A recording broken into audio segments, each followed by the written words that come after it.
To the elder races of the continent, the history of humanity is often seen as, above all, a history of conquest.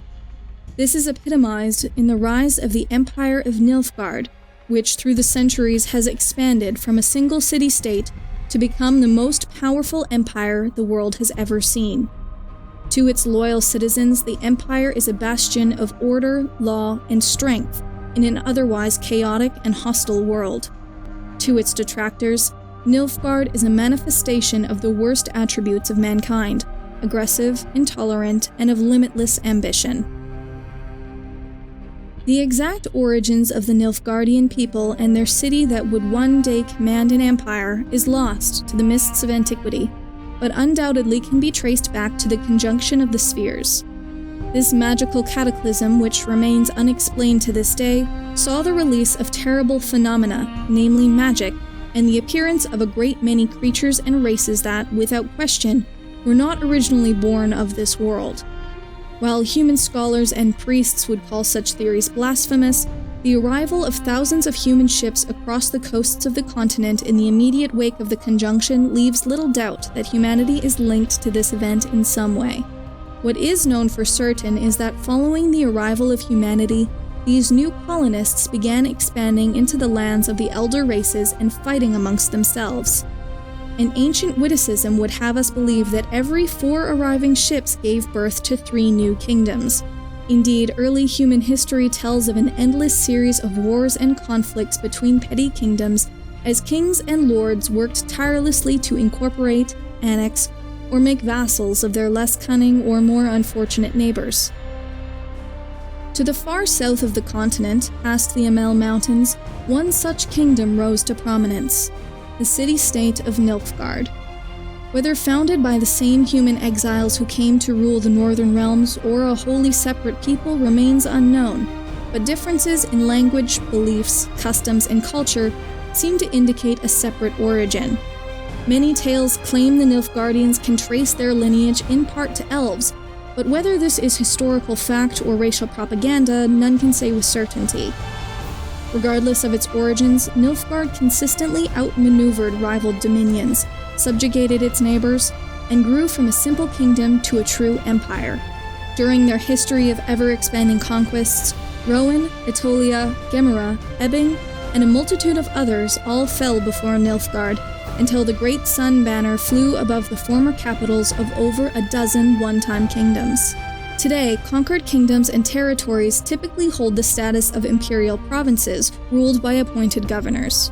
Former monarchs who submitted to Nilfgaardian rule through diplomacy or other peaceful means are typically allowed to retain their titles and positions and can enjoy significant autonomy within the empire. While foreigners might colloquially refer to all the peoples of the empire as Nilfgaardian, within the empire itself, that name is reserved for the inhabitants of the original region of Nilfgaard proper. True Nilfgaardians often regard the peoples of the provinces as inferior, descendants from lesser bloodlines. The disparate peoples of the empire are united through the worship of the Great Sun, an ancient religion based on the elven cult of nature.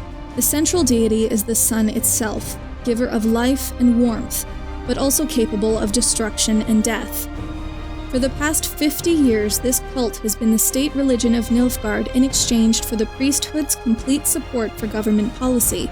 The ubiquity of the cult and the Great Sun throughout Nilfgaardian society has practically made it another form of civil service and an attractive career path for aspirant public servants. While the cult of the Great Sun holds considerable influence throughout the empire, true political power resides firmly with the emperor. The emperor rules as an absolute monarch with nearly limitless authority, though a largely ceremonial senate does exist. While the Nilfgaardian emperor is likely the most powerful sovereign in the known world, his authority is not always unchallenged. A significant hidden opposition to the rule of the emperor exists, waiting for a moment of supposed weakness to contest his rule. This secret conspiracy is led by some of Nilfgaard's most powerful noble houses, and while only a limited few are aware of its existence, a shrewd observer of Nilfgaardian politics can find traces of its workings. The current emperor, Emir Varamirus, is well aware of the shadowy opposition to his rule and has surrounded himself with advisors and officials of unquestioned loyalty. Yet whatever challenges the emperor may face at home or abroad, they are dwarfed by the vast resources at his command. The imperial army is the largest on the continent, numbering over 300,000 professional soldiers and career officers. In war, Nilfgaardian doctrine supports a strategy of lightning-fast warfare, supported by modern and powerful siege weaponry. In addition to its frontline armies, Nilfgaard utilizes a corps of garrison troops to maintain internal order, a mysterious secret police, and the fanatical personal guard to the emperor, known as the Impera Brigade. Yet it is the common foot soldier that remains the enduring symbol of Nilfgaardian military power, referred to as the Black Ones, for the distinctive armor used by the Empire's legions. The rule of Emir Varamirus has been quintessentially Nilfgaardian.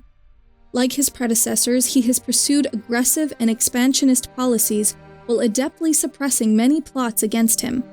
Undoubtedly brutal and ruthless towards his enemies, he is intelligent and a brilliant leader and works towards his goals with great determination.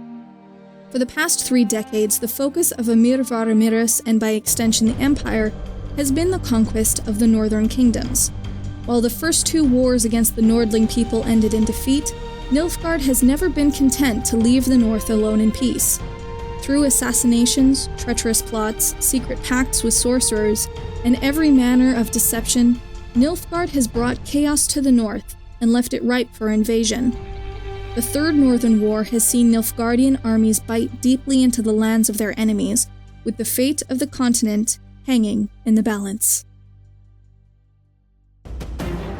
The Templin Institute provides an analysis of factions, nations, and organizations from across fictional worlds and universes. If you enjoyed this video, please like, share, and subscribe. Is there another fictional universe that you'd like to learn more about? Let us know in the comments section.